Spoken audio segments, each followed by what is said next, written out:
Buenas tardes, es un gusto estar aquí hoy. En verdad, esa es una webinar que es grabada, porque en verdad el día de hoy yo estoy en vacaciones, muy merecidas. Entonces, yo tuve la oportunidad de tener la disponibilidad del Dr. Everton Crave hoy para hablarmos de calidad de ingredientes en la dieta. Muchas gracias y buenas tardes, Everton. Muy buenas tardes a ti, Elizabeth, y a todos los que acompañan esta discusión muy importante. Es un gusto contribuir con el tema. Muchísimas gracias por su participación y a todos que están nos vendo hoy. Yo acuerdo que mientras sea grabado puede dejar todas sus dudas, porque en las secuencias vamos a estar respondiendo sus cuestiones por email o haciendo cortos vídeos donde las cuestiones van a ser informadas de comentarios de lo que encuentran de nosotros. Es siempre bienvenidos, así que pueden participar, aunque no será ao vivo. Después vamos a contactarlos con las respuestas. ¿Sí? Entonces, Everton, hoy estamos aquí para hablar de tu experiencia y hace mucho yo sé que tú tienes experiencia con calidad de granos. ¿Podría hablar un poco de cómo eso se sucedió y cómo es tu experiencia, cómo ha llegado a esas informaciones sobre calidad de granos en tu vida? Sí, mira, calidad de granos es hoy un tema es muy bien conocido, pero hace unos 20 años aproximadamente que estoy trabajando con este tema.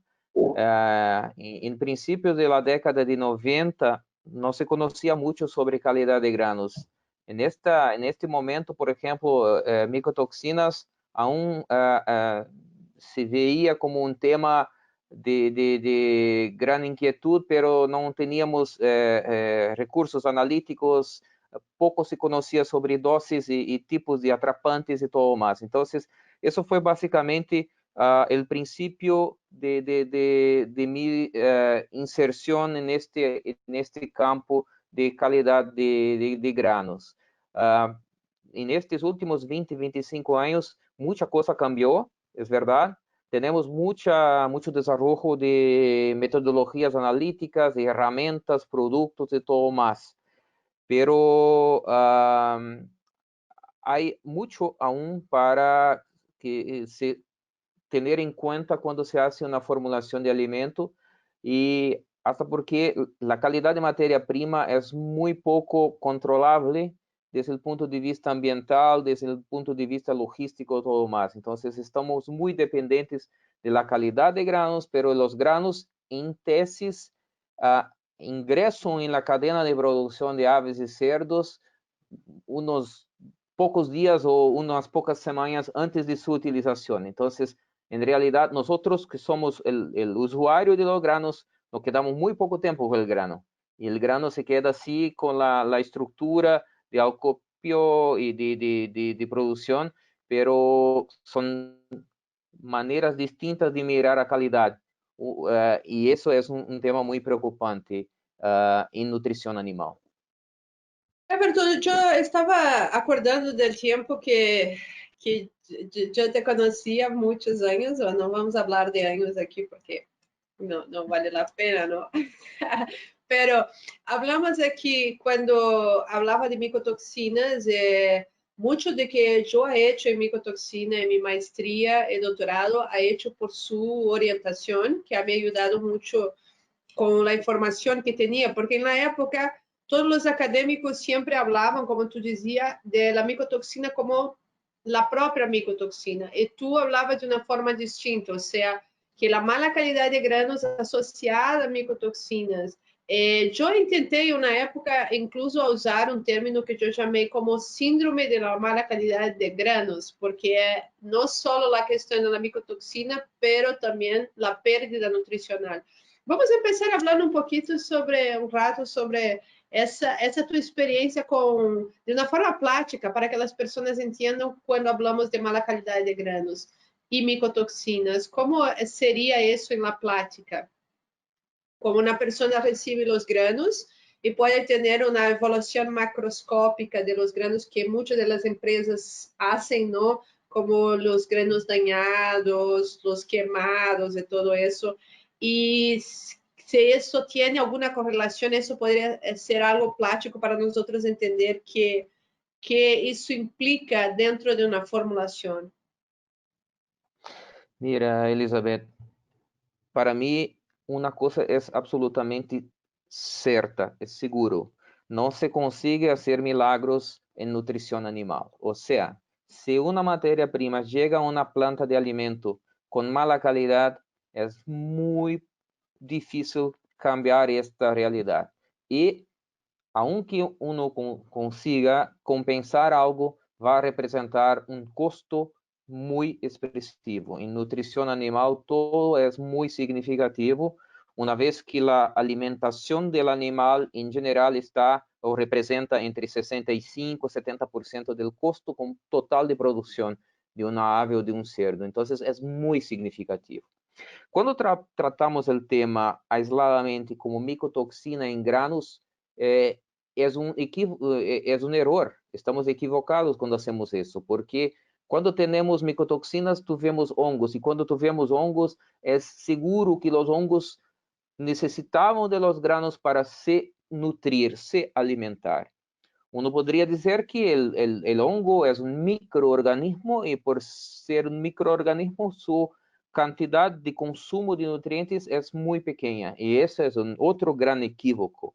El hongo es un gran consumidor de nutrientes, especialmente de grasa, de aceite, que está presente en las materias primas. Y eso es muy significativo. Puede representar, y tenemos muchos datos de eso, puede representar entre 1,5% de la materia prima. Lo que significa decir que en una tonelada de maíz, el microorganismo hongo consumió como 10, 15 kilos de aceite.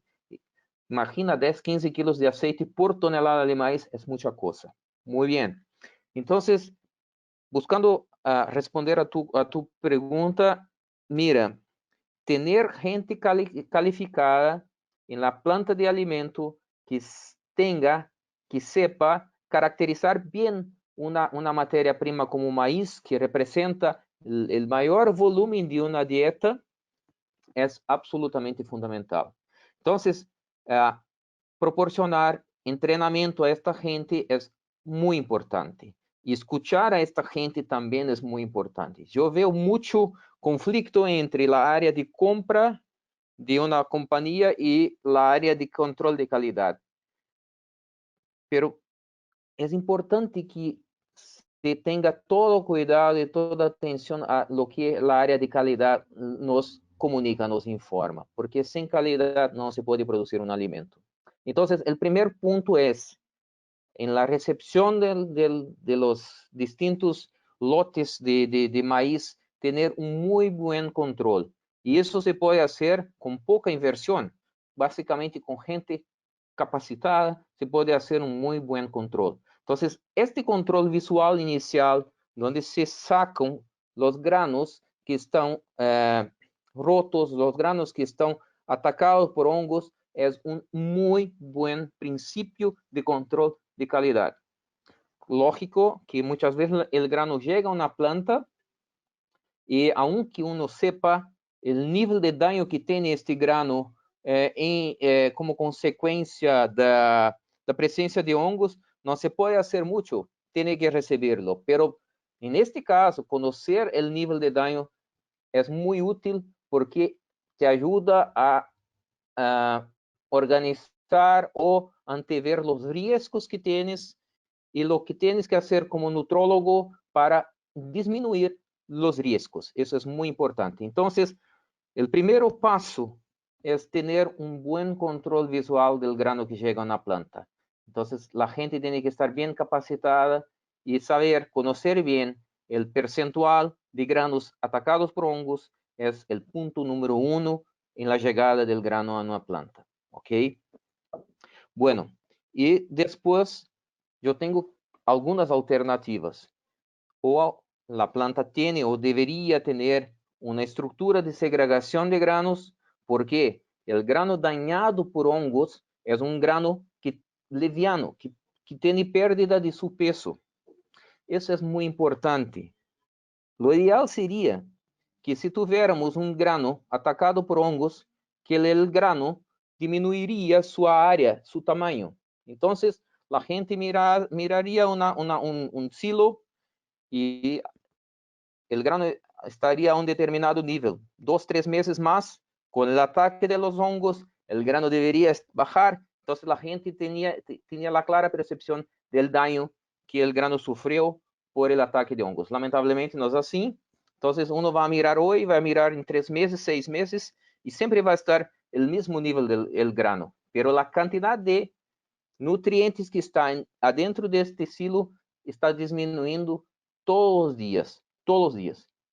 Entonces, eso es muy importante. Este nutriente que el hongo consumió, en realidad debería ser provido al cerdo, al pollo, a ponedora, a las reproductoras, o no importa qué tipo de animal estamos hablando. Entonces, eso es muy importante, ¿ok? Entonces, paso número 1 es conocer bien y después tenemos que definir qué tipo de tratamiento, qué tipo de estrategia vamos a utilizar. Pero te comento que solamente tener o utilizar un buen atrapante de micotoxinas nunca, en momento algum, va a reemplazar los niveles de performance originales. Porque el tema no es solamente la micotoxina, el tema es la micotoxina y las pérdidas nutricionales. Y eso es que mucha gente olvida normalmente cuando maneja el tema calidad de granos. Entonces, en la práctica, lo que vale es que si, por ejemplo, existe un distanciamiento entre lo que se formula uno y lo que el animal come, ¿no? Entonces, por ejemplo, si estamos hablando de una dieta de maíz y soya, donde ponemos en promedio 60% de maíz, una dieta simplificada, digamos, se esse maíz tiene una calidad como, vamos a hablar ahí de 10% de dañados, es una cosa, si tienes 2% de dañados, el nivel nutricional será completamente distinto, ¿no? Mientras la formulación es la misma, lo que el animal consome es completamente distinto y la performance también, ¿no? Exatamente, exatamente. Entonces, Ahora, ahora sí. y ahora hablando de soya, ¿cómo es la soya? ¿Qué es una buena calidad de soya y qué podemos hacer en eso? Bueno, para mí soya es un otro gran tema. No tenemos avanzado tanto cuanto en realidad la soya debería, digamos, o con lo cuanto deberíamos conocer sobre la soya. Hay muchos aspectos en la soya que aún no dominamos o que conocemos pero no manejamos. Entonces, por ejemplo, alguien tiene que considerar, o la gente tiene que considerar la soya como una fuente de proteína, mas no solamente como una fuente de proteína. Eso es muy importante. La soya como legumbre tiene un montón de componentes que no son muy buenos para la salud del animal y para la buena digestión. Entonces tenemos inhibidores de tripsina, tenemos hemaglutininas, tenemos lectinas, tenemos lipasas, lipoxigenasas, tenemos factores alergénicos, tenemos un montón de cosas, todas dentro de un grano de soya. Entonces, el tema soya, hoy manejamos como contenido de ureasa, básicamente, lo más convencional, y la solubilidad proteica en KOH, 2%, básicamente. Y ahí tenemos algunos indicadores de calidad, como por ejemplo, a unos años pasados se aceptaba ureasa hasta 0.20. Hoy ya no se acepta más. Hoy ya se tiene un nivel de aceptabilidad de soya desde el punto de vista de actividad ureática de 0.08, 0.06 en este rango o abajo de eso. Ese es el límite máximo. Pero ahí, hace algún tiempo, ahí empezamos a mirar que, en realidad, la actividad ureática no dialoga o no se comunica o no se correlaciona muy bien con el contenido de inhibidores de tripsina en la pasta de soya, por ejemplo. Entonces, hoy, actividad ureática en algunas compañías sigue siendo un indicador de calidad, pero también ya se busca maneras de comprender cuánto de inhibidor de tripsina tenemos en la pasta de soya, por ejemplo, o otros productos a base de soya. Entonces, eso es muy importante. Entonces, la solubilidad es importante, o la disponibilidad de la proteína, la digestibilidad de la proteína, pero también el contenido de inhibidor de tripsina. El punto es que no hay una herramienta práctica que te provee en corto espacio de tiempo el contenido de inhibidor de tripsina. Ya sabemos, ya conocemos cuánto sería, digamos, un nivel aceptable de inhibidor de tripsina. Lo más común es como abajo de 4 miligramas por grama de soya, como el límite máximo de aceptabilidad de inhibidor de tripsina en pasta de soya o productos a base de soya. Pero mira, un grano de soya puede tener 27, entre 17 hasta 27, algunos datos sugieren hasta 50 miligramos de inhibidor de tripsina por gramo de soya. El proceso térmico, que es lo más practicado para degradar los inhibidores de tripsina, alcanza una degradación hasta 90% en general, entre 80 y 90%. Entonces, si estamos manejando una soya con mucho contenido de inhibidor de tripsina natural y tenemos ahí una degradación de 80 a 90%, tenemos que acordar que entre 10 y 20% del contenido original se queda en la soya. Y este nivel que se queda ahí tiene que estar abajo de 4 miligramos por gramo. Entonces, eso es muy importante. La gente muchas veces hace una conexión entre una soya con más inhibidor de tripsina como el proceso que no fue bien conducido. Mira, el proceso está estandarizado. Ya las industrias que procesan soya saben y ejecutan sus actividades, sus etapas de proceso muy constante, de una manera muy bien estandarizada. Lo que cambia es la soya. Y ahí hay algunos datos indicando que la genética de la soya, la semilla de la soya, tiene características muy distintas. Hay soyas donde se consigue hacer la degradación del inhibidor de tripsina de una manera más eficiente, y hay soyas que tienen una mayor resistencia del inhibidor de tripsina al tratamiento térmico. Y eso no conocemos. Sabemos que existe, pero no manejamos eso en una planta de soya. Entonces, para mí, lo que refiere a soya, eso es la mayor preocupación en este momento, es conocer la característica de la soya y cómo esta distinta soya en un proceso bien estandarizado se comporta y qué tipo de producto final tengo. Entonces, ese es un otro tema. Y ahí, como nutrólogo, sí, es importante saber qué tengo de nutrientes, pero también que tengo que conocer muy bien qué tengo de antinutrientes o de compostos no digestibles y qué tipo de impacto fisiológico tiene eso en un sistema digestivo del animal. Entonces, eso es muy preocupante. Entonces, en resumen, soya para mí es un producto clave sobre el cual tenemos que conducir muchos estudios aún para tener más seguridad en términos de beneficios o eventuales maleficios en función de compostos que están ahí adentro del grano de soya. Isso nos hace pensar que realmente a soja é uma solução e um problema, não, para a nutrição.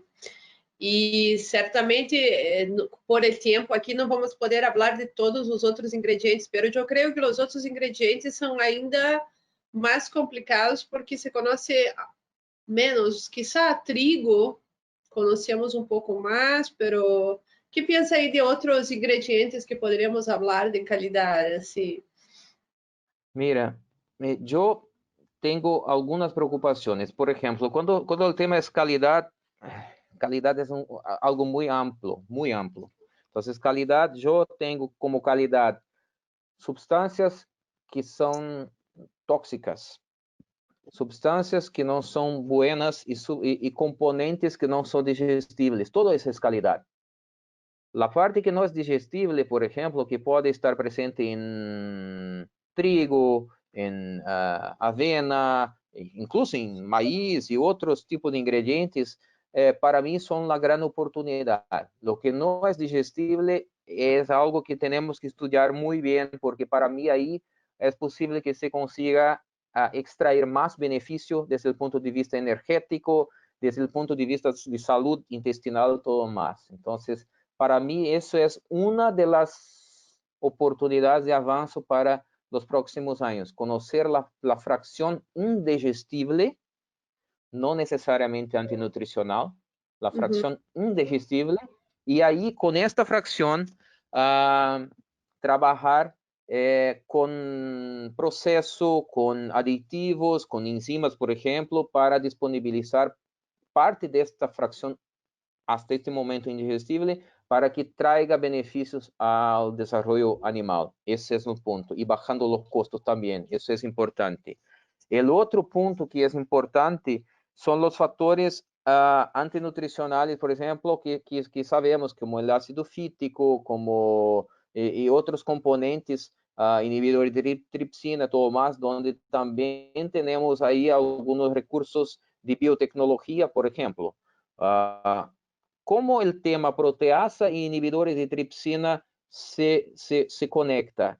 Yo tengo oportunidad de disminuir el daño por inhibidor de tripsina cuando suplemento proteasas, por ejemplo. Entonces, eso es una otra oportunidad de trabajar minimizando los riesgos.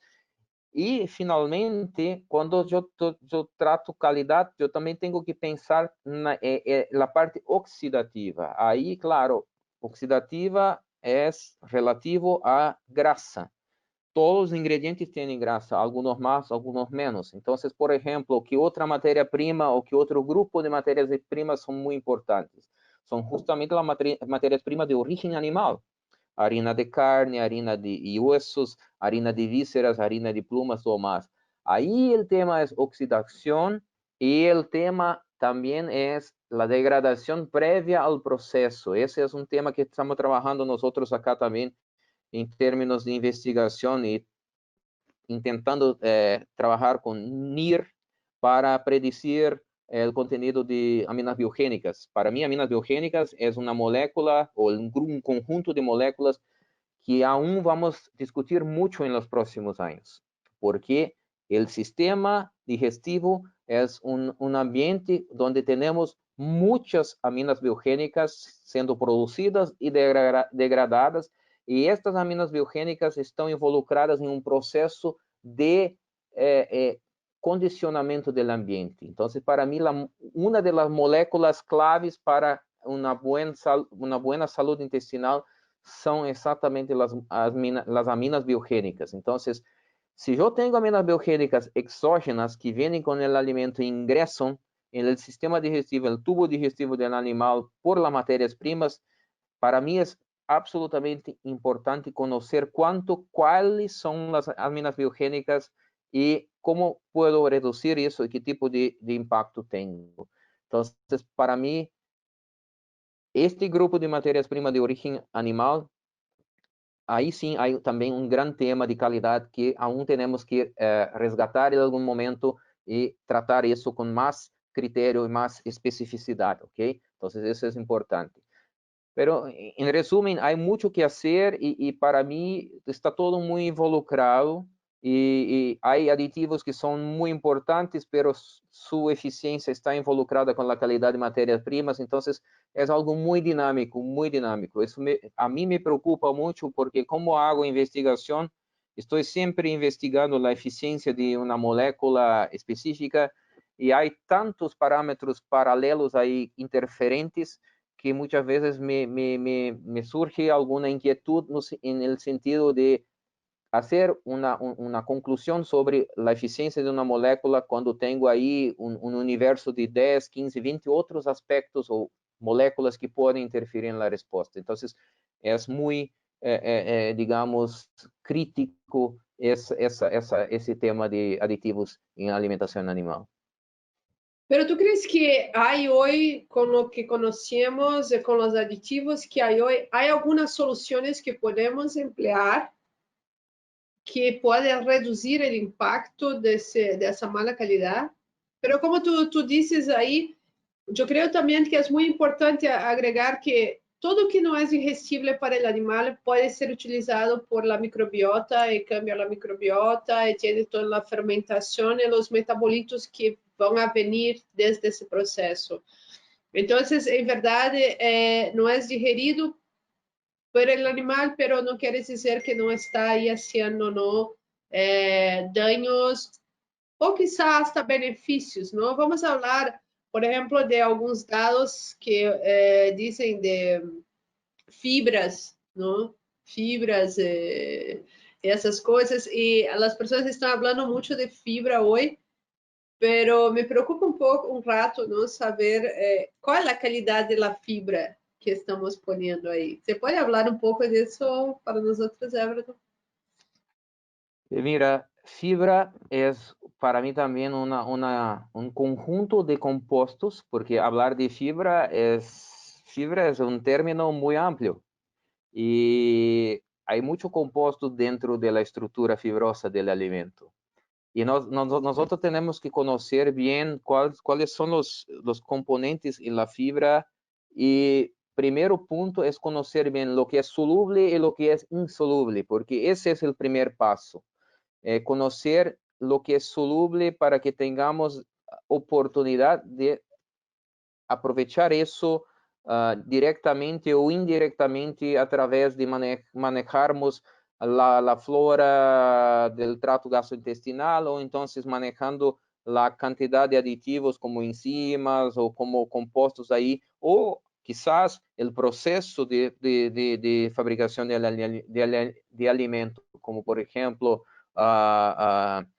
granulometría, condicionamiento, peletización o extrusión, quizás algo así. Entonces, hay mucho que evaluar, que investigar y hay gran oportunidad. Entonces, para mí, sí, fibras son importantes y creo que de este conjunto de compuestos tenemos mucho que sacar como beneficio para el animal y para la salud del animal también, obviamente. Entonces, eso es un tema muy importante. Entonces, para mí, mirando así, intentando imaginar los pasos siguientes, es primero comprender mejor la composición de la fibra y qué tipo de herramienta vamos a tener, porque para una planta de alimento, claro que es importante saber, mira, hay fibra y la fibra puede ser benéfico o no benéfico, pero un nutrólogo y una planta de producción de alimentos debe tener alguna herramienta para analizar su ingrediente,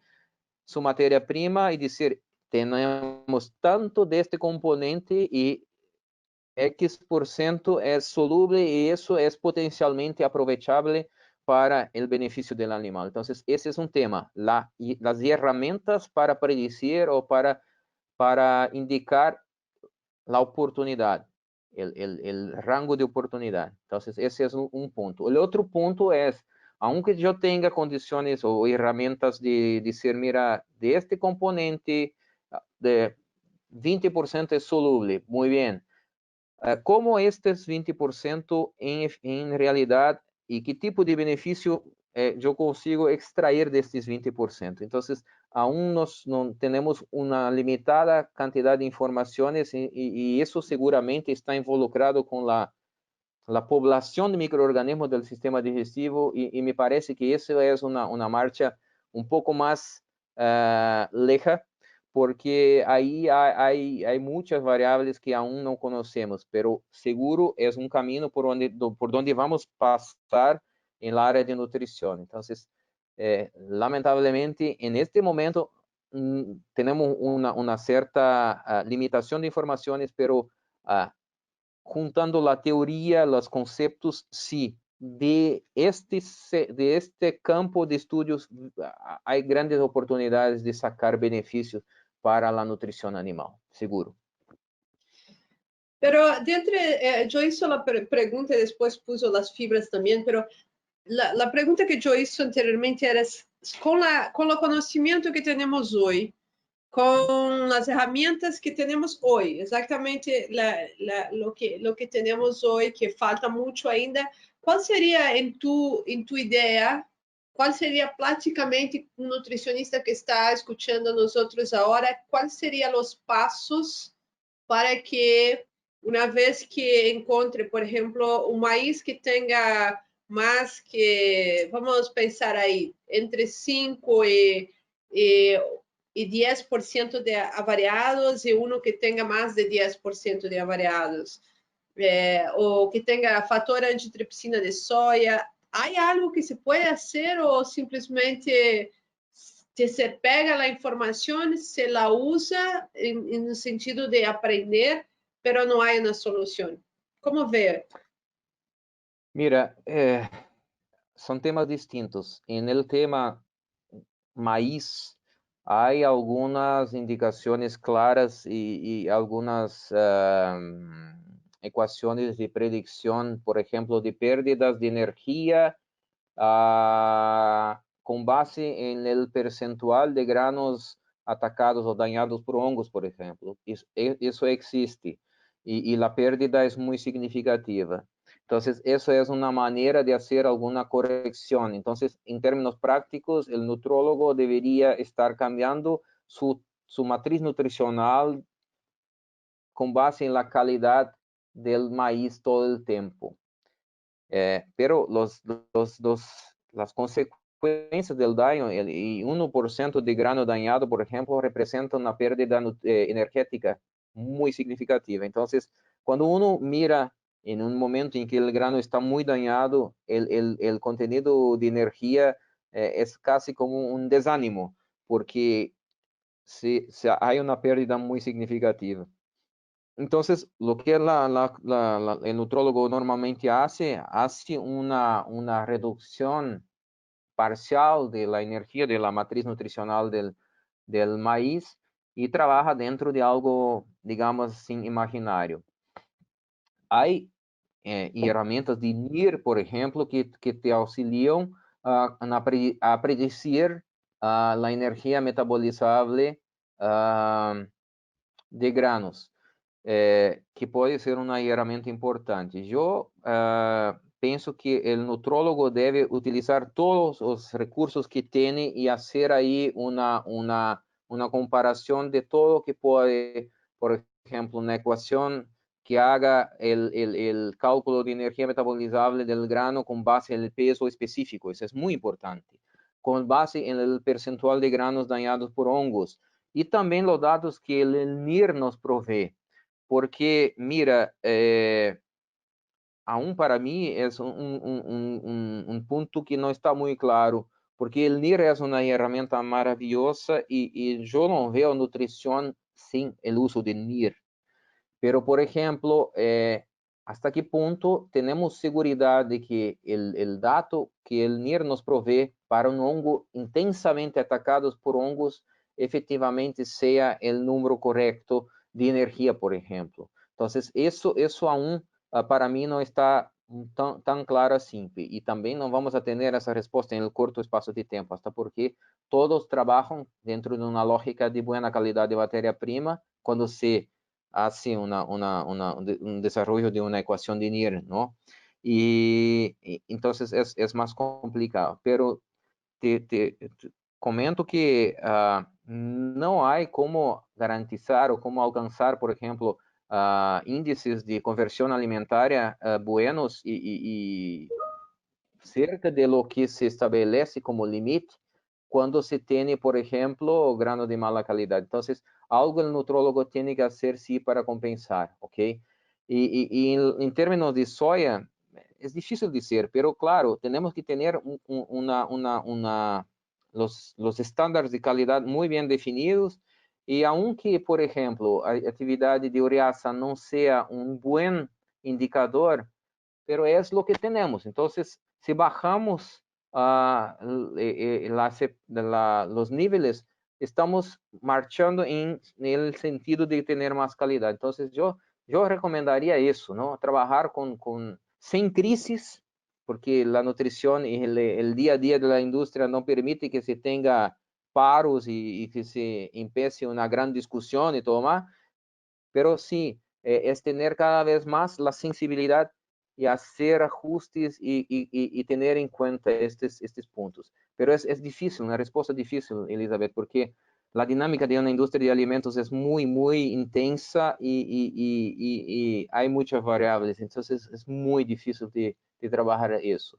Por otro lado, hay mucha oportunidad para la investigación, para las compañías de desarrollo de herramientas para el futuro. Entonces, yo veo la nutrición con muchas oportunidades. La gente muchas veces piensa así, mira, ya estamos en un límite, estamos trabajando proteína ideal y todo más, con NIR en línea y todo más, pero aún hay mucho espacio ahí para crecimientos y mejorías. Okay? Entonces tenemos cómo ves mucha las enzimas? oportunidad. ¿Cómo ves que las enzimas pueden ser una herramienta para calidad de granos o no? Para la Sí, porción no digestible, como tú hablabas antes, ¿no?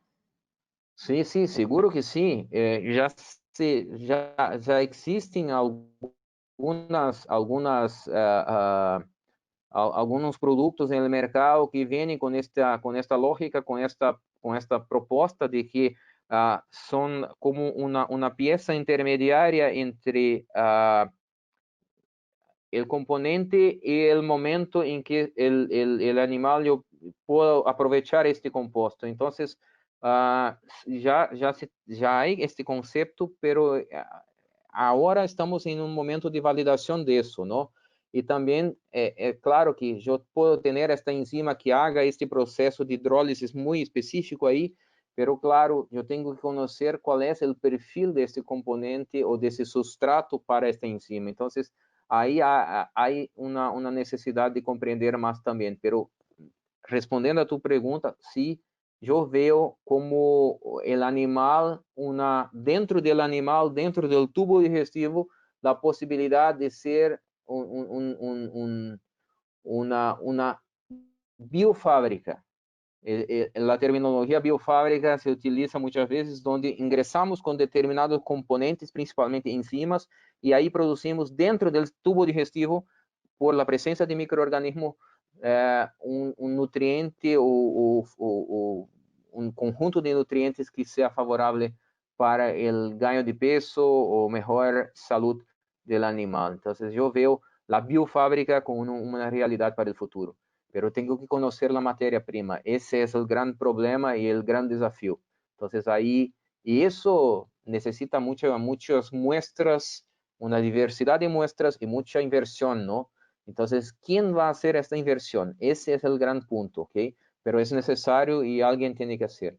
Ahora, Pero no es una inversión que trae un beneficio, claro, lógico, porque si tú eres capaz de manejar eso, yo creo que mucho se puede ganar, ¿no? Con la materia prima que hay. Si yo pago barato na materia prima, porque sé que también no es de la mejor calidad que yo espero, se eu conosco isso e eu busco as ferramentas necessárias, eu creio que é uma ganância muito grande, não? sí, yo veo también de esta manera como una oportunidad para el futuro. Y en realidad es difícil cambiar, por ejemplo, las características de las materias primas desde del campo para la industria. Entonces, algunas etapas de cambio o de mejoría de materias primas se podría muy bien hacer en la industria de alimentos o más dentro del tubo digestivo del animal. Entonces yo veo el futuro ahí con esta perspectiva también. Entonces, eso es una perspectiva muy interesante para la nutrición animal y yo creo que vamos a tener eso. Yo creo que vamos a tener, por ejemplo, en futuro, una posibilidad de tener, por ejemplo, un probiótico específico para una base de alimentación. Por ejemplo, una industria que utiliza más trigo o cebada, un determinado probiótico. Una industria que utiliza más harina o más fuentes de origen animal, un específico probiótico, por ejemplo. Y así como utilizamos o deberíamos utilizar las enzimas digamos, correlacionadas con lo que hay de sustratos.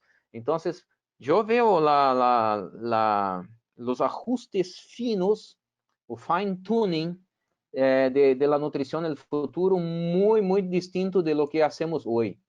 Hoy estamos haciendo muchas cosas generales y tenemos que mover para cosas mucho más específicas y mucho más bien controladas. Entonces, eso es el futuro. No sé si estamos hablando de 5 años, 10 años, pero vamos a alcançar este momento. Estou seguro disso. E dime, Everton, estamos já caminhando, já indo para o final de nossa charla aqui. E me gostaria agora de deixar esse espaço para que deixasse sua mensagem para as pessoas que estão aí nos escutando. Qual seria tu mensagem em termos generais para eles? Eu veo, Elizabeth, como com muito ânimo, muita gana o futuro da nutrição animal. Hablando mais de nutrição animal. E nutrição animal, primeiro, representa 65-70% do custo. Então, casi de cada 3 partes do custo de produção animal, 2 vêm da nutrição. Então, a nutrição tem que ser um tema constantemente discutido e considerado dentro da companhia, porque isso significa o resultado positivo ou negativo desde o ponto de vista de viabilidade econômica, ok? Então, é muito importante. Eu vejo a nutrição sem perspectiva de sustentabilidade se não consideramos o tema qualidade de matéria-prima. Calidad de materia prima en el sentido amplio.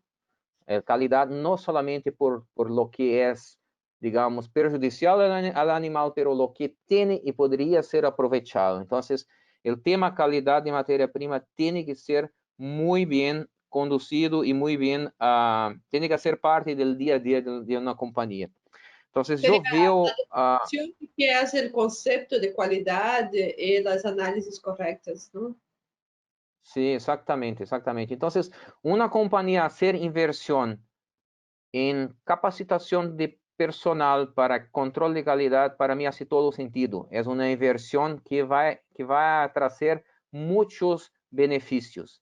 Una compañía hacer inversiones en tecnología de control de calidad de todos los tipos, de lo que es malo, de lo que es oportunidad, y incluso de la parte de composición de alimentos, de composición nutricional, es importantísimo. Entonces, una compañía hacer inversiones en NIR, por ejemplo, hace todo sentido para mí, porque cuando se considera lo que representa o el flujo de recursos que pasa por adentro de una planta de alimento, y cuánto eso representa en la punta de la cadena de producción, tener ahí herramientas para optimizar el uso de los recursos nutricionales o minimizar los riesgos es absolutamente justificable e importante. Entonces, yo veo control de calidad muy importante también. Para finalizar, proceso. Proceso es muy importante también. Entonces, creo que las compañías ya tuvieron un gran desarrollo, un gran avance en términos de tecnología, pero aún hay mucho problema. Problemas de dosaje de ingredientes, problemas de mezclaje, de uniformidad de mezclaje, problemas de peletización, problemas de enfriamiento y todo más. Entonces, y especialmente el problema de granulometría. Granulometría sigue siendo un grande e importante tema. Entonces, yo tengo que estar muy atento al tamaño de partícula todo más, y eso cambia todo el tiempo. Distintos maíces tienen distintos resultados de tamaño de partícula en la misma molienda.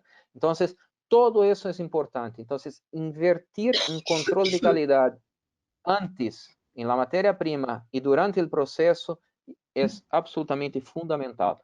Então, eu vejo a nutrição como mais dinâmica, como todo isso.